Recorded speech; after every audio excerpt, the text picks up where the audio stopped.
Hi, my name is Artsiom, and the title of my talk is A Dichotomy for Binary Degree Graph Homomorphisms with Non-Negative Weights.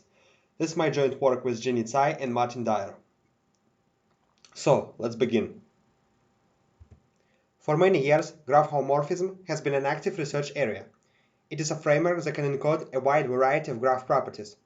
Given two graphs G and H, a map from vertices of G to vertices of H is called a graph homomorphism if it maps every edge of G to an edge of H. The modern study of graph homomorphisms goes back to Lova's 1967 paper. Also, the following book by Hell and Nessetril serves as a standard reference for this topic. We are interested in the problem of counting graph homomorphisms. More generally, we allow the right-hand side graphs H to have edge weights. So, an edge-weighted graph is specified by a symmetric edge-weight matrix.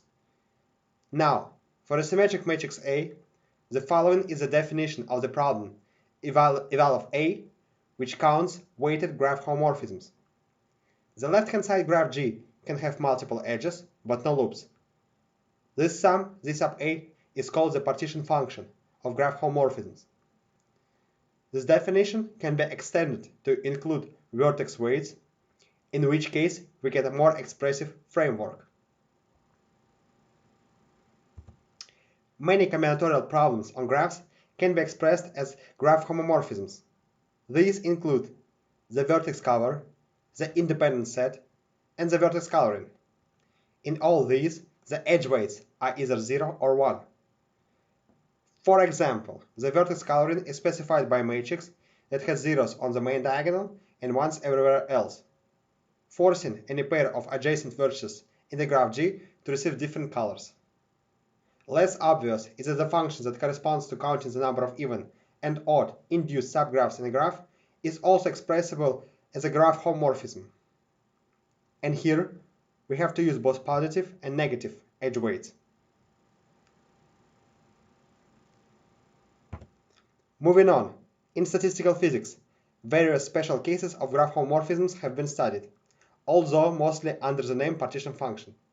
I'd like to point out that not all partition functions correspond to graph homomorphisms. The first mention of a partition function goes back to 1920s, when German physicist Ernst Ising first introduced a model of ferromagnetism in statistical mechanics. Nevertheless, no refinement of the concept was done.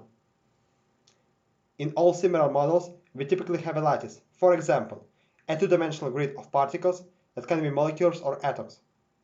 The adjacent on the lattice vertices have an interaction energy that is dependent on the state they're in. The rest depends on the details of the model. It's worth mentioning that, for example, in the Ising model, during the exponentiation, in the evaluation of the partition function, the Hamiltonian, a sum, is transformed to a product, so the Ising model is easily seen to be a special case of a graph homomorphism. In fact, with vertex weights, if you take into account a possible external field. Then, the partition function can be used to determine the probability of finding the system in a particular configuration. The Potts model is a generalization of the Ising model. There are many other similar models in statistical physics that are special cases of graph homomorphisms. These include the hardcore gas model, which is vertex weighted, generalizing the independent set, the Beach model, and the Widom-Rawlinson model. The right-hand side configuration graphs can be seen on the slide. In complexity theory, for exact counting of graph homomorphisms, complexity dichotomies have been shown. That is, either the problem is sharply hard or computable in polynomial time, that is, tractable. There is a long sequence of studies by many researchers about the complexity of counting the partition function of graph homomorphisms. These range from the 0-1 edge-weighted to the complex edge-weighted case. The first major result on the complexity of exact counting of graph homomorphisms was obtained by Dyer and Greenhill in 2000. They showed that the problem of counting graph homomorphisms to a 0-1 weighted graph, that is, simple, but possibly with loops, is either sharply hard or computable in polynomial time, and gave explicit conditions when the latter is the case. When all edge weights are 0, 1, we also call this case unweighted. In 2005, Bulatov and Gro obtained a dichotomy for non-negative real edge weights. Then, in 2010, Goldberg, Gro, Jerome, and Thurley extended it to arbitrary real edge weights, and in 2013, Tsai, Chen, and Liu to arbitrary complex edge weights. It's important to point out that in the last two dichotomies, the tractability criteria are not trivial to state. Nevertheless, both of them are decidable in polynomial time, in the size of the matrix A. Allowing the matrix A to be non-symmetric and the graph G to be directed corresponds to the case of directed graph homomorphisms, for which we have the following decidable dichotomies. Namely, by Dyer, Goldberg, and Patterson for 0,1 matrices A corresponding to unweighted acyclic graphs H, and by Tsai and Chen for all non-negative matrices A. Now, let's go back to the dichotomy by Dyer and Greenhill. So the following is its statement. Here, H is an unweighted, undirected graph, so it has a 0, 1 symmetric adjacency matrix. As you can see, the tractability criterion is described by elementary conditions on the connected components of the graph H, so that each one must be one of the following three: an isolated vertex, a complete graph with all loops present, or a complete bipartite graph. Otherwise, the problem eval of H is sharply complete. We note that the sharply completeness is equivalent to sharply hardness here, because this eval problem is clearly in Sharp-P, which follows from the fact that the weights are 0 or 1, so they are non-negative integers. And so, the partition function takes non-negative integer values. In general, this is not the case, so we use the notion sharply hard. In fact, Dyer and Greenhill in the same paper also extended the sharply completeness to bounded degree graphs. That is, if the tractability conditions are violated, then the eval problem is sharply complete on bounded degree graphs. This is equivalent to saying that to solve a sharply complete problem, for example the permanent, in polynomial time, we need to query the oracle eval of H only on graphs whose degree is bounded by some constant depending on H. They proved it by reducing from the previous unbounded degree version to the bounded degree one, via an algebraic technique called interpolation. This stronger version is summarized as the following theorem on the slide. In order to state the next dichotomy by Bulatov and Gro, we need the notions of rectangularity and block rank oneness. A rectangular matrix is essentially a block diagonal matrix up to a row and column permutation, where the blocks have no zeros except maybe one all-zero block. We note that in the symmetric case, we can require the row and column permutations to be the same, so the blocks after these permutations still form a symmetric matrix. The matrix on the slide is clearly rectangular, and it has two non-zero blocks and one zero block.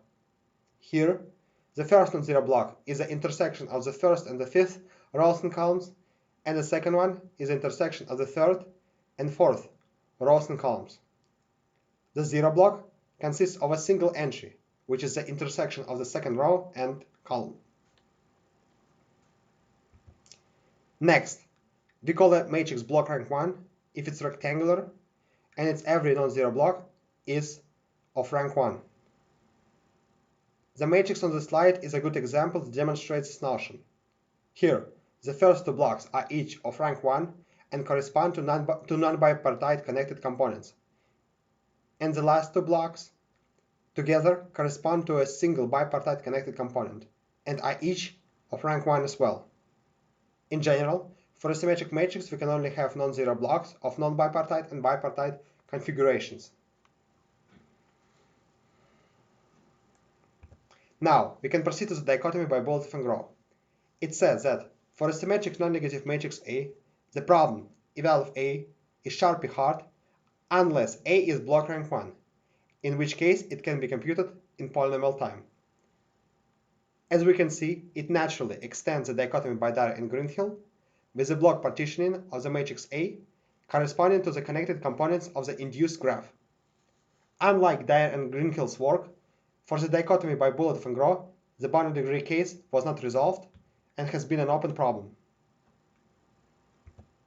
We also remark that the complexity of counting graph homomorphisms for boundary degree graphs is particularly interesting because most partition functions from statistical physics are considered on boundary degree graphs. Also, much work has been done on the approximate complexity of graph homomorphisms, focused on boundary degree graphs, and in many cases, approximate algorithms have been achieved.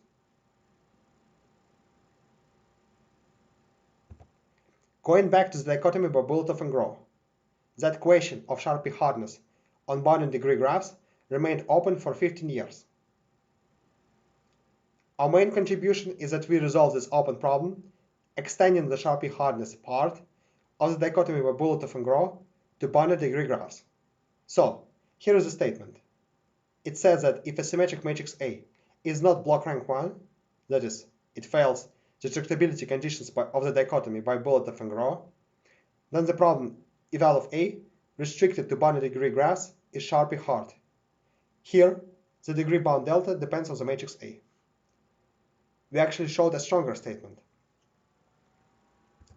In order to state it, we first need to define another eval problem where in addition to edge weights, we allow vertex weights. Here, we use a diagonal matrix D to specify vertex weights. So, the main diagonal can be viewed as a tuple of these vertex weights. Clearly, the problem eval of A is the special case of the vertex weighted problem eval of AD, which can be seen by setting D to the identity matrix, that is, all vertex weights to 1. That said, the following is the precise formulation of our result. Basically, we've shown a dichotomy theorem extending that of Bulletov and Groh with sharp P-hardness holding for boundary degree and simple graphs, that is, no multi-edges and loops, and which, in addition to non-negative edge weights, includes non-negative vertex weights. We note that 0 vertex weights, together with the corresponding rows and columns of the matrices A and D, can always be removed, as it doesn't change the partition function. Then the tractability criterion is specified by the block rank oneness of what remains of the matrix A.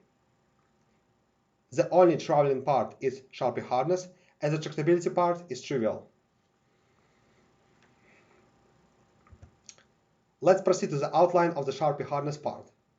For simplicity, we only consider the edge-weighted problem eval of A, and the same proof essentially works for the stronger vertex-weighted result. Similarly to Dyer and Greenhill's approach, we will try to reduce from a graph homomorphism dichotomy on unbounded degree graphs, this time by Bulletov and Groh, as there is not many other options. However, the main problem is that the non-negative symmetric matrix A can have pairwise linearly dependent rows, alternatively columns. In this case, it's natural to compress the current problem eval of A to 1 on a smaller domain, so as to remove the pairwise linear dependence. However, this step introduces degree-dependent vertex weights described by another eval problem, which is a non-trivial issue. I'd like to point out that if pairwise linear dependence is not the case, then Dyer and Greenhill's proof for boundary degree graphs can be easily modified to work for non-negative edge weights. The difficulty in the non-negative case required us to come up with a more intricate gadget design. This is because the degree-dependent vertex weights cannot be simply removed, but through interpolation of some partition function not expressible by a combinatorial gadget construction, we managed to produce new degree-dependent vertex weights that can be redistributed into the corresponding edge weights, thus effectively neutralizing them. The constructed gadgets are just right to handle this issue. We'll explain everything in detail. First, we need to give a formal definition of an eval problem with degree-dependent vertex weights which arises from the mentioned compression step. In this problem, the vertex weights are specified by an infinite sequence of diagonal matrices, one for each possible vertex degree. Next, we may assume that the pairwise linearly dependent rows and columns of A are contiguously arranged, so its entries are of the following form. Here, A' is also a symmetric non-negative matrix with no pairwise linearly dependent rows or columns, representing the compression of A. Now, the partition function Z sub A can be expressed in terms of the newly introduced vertex degree dependent eval problem on the same graph. The article by Dyer and Greenhill heavily uses techniques called thickenings and stretchings. A P thickening is just replacing an edge by P parallel edges, while an R stretching by a path of length R. These operations are applied to edges of the left-hand side graph G. Here's what a thickening and a stretching of an edge look like. It's worth mentioning that in terms of edge weight matrices, a thickening corresponds to taking an Adamar power of a matrix, where the kth Adamar power of a matrix is just replacing every entry by its kth power, whereas a stretching essentially corresponds to taking a matrix power. It's also possible to combine thickenings and stretchings as shown in the picture. In the gadget above, we first 5 stretch the edge UV, splitting it into 5 edges, and then 4 thicken each new edge, creating 5 bundles of 4 parallel edges overall. In the gadget below, we change the order of the operations. We first 4 thicken the edge UV, and then 5 stretch each new edge. That is, we first create 4 parallel edges, and then split each parallel edge into 5 edges.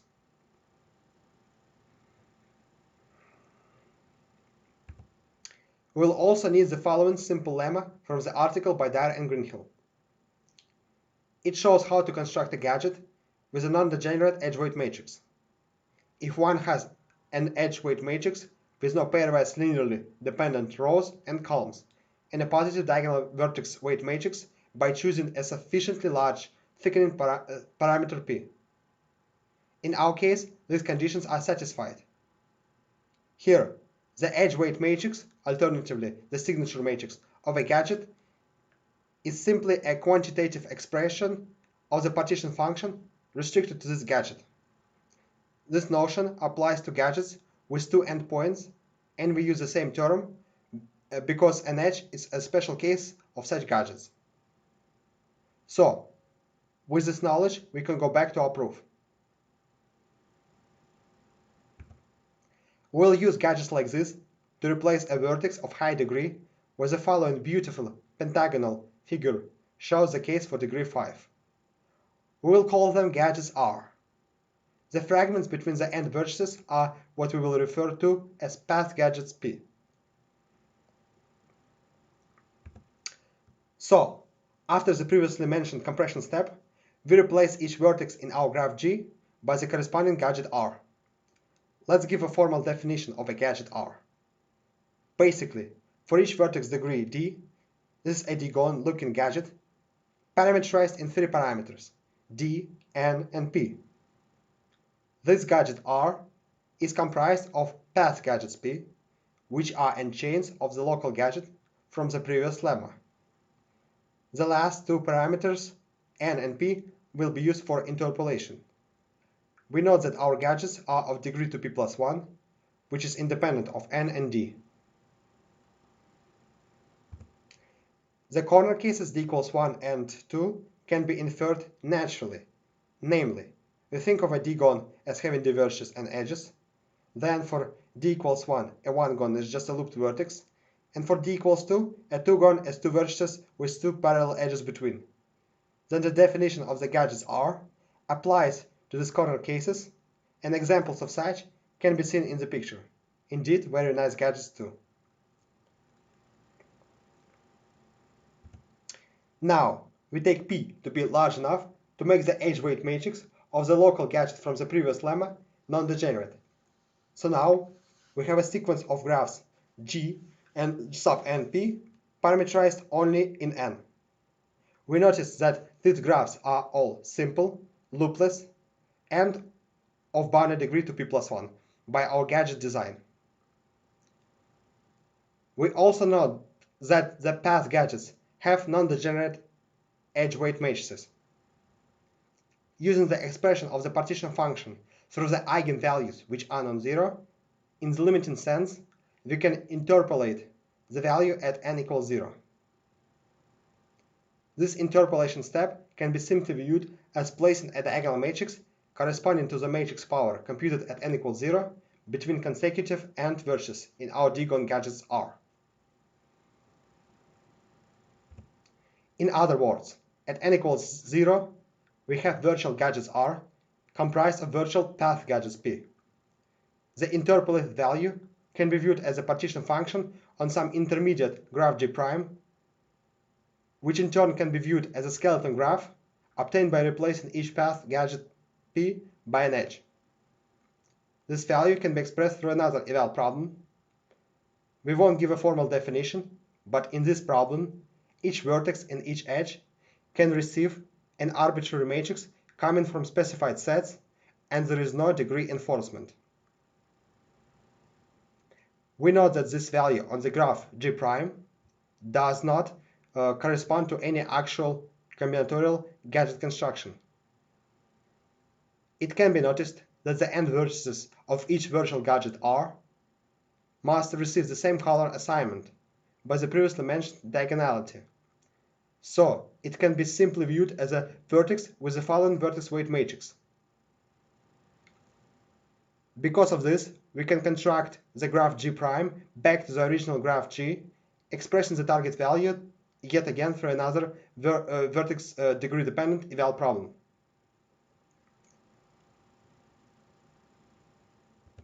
Now comes the most crucial point. Despite the fact that this new eval problem contains degree dependent vertex weights, they are actually powers of the corresponding vertex degrees in the underlying graph. This allows us to get rid of these vertex weights in the partition function by redistributing them into the edge weights. Here is how the redistribution step is carried out. So basically, we managed to pull these vertex weights from the first product into the edge weights from the second product. This way we have now access to a problem eval of C with no vertex weights on arbitrary graphs in polynomial time. Finally, assuming the short P-hardness of the original problem eval of A, and noticing that we've interpolated in polynomial time the problem eval of C on arbitrary graphs, which is now sharp P-hard by the dichotomy of Bulletov and Groh, but using bounded degree instances to the problem eval of A, we conclude the sharp P-hardness of the problem eval of A for bounded degree in simple graphs. The proof is over. As a direct application of the developed algebraic techniques using a combination of stretchings plus interpolation, we can also extend the sharp P-hardness part of the dichotomy by Goldberg, Groh, Jerem, and Thurley for real edge weights to simple graphs. This approach does not handle degree unboundedness, so it remains. But of course, it trivially works to extend the sharp P-hardness part of the dichotomy by Bulletov and Groh only to simple graphs.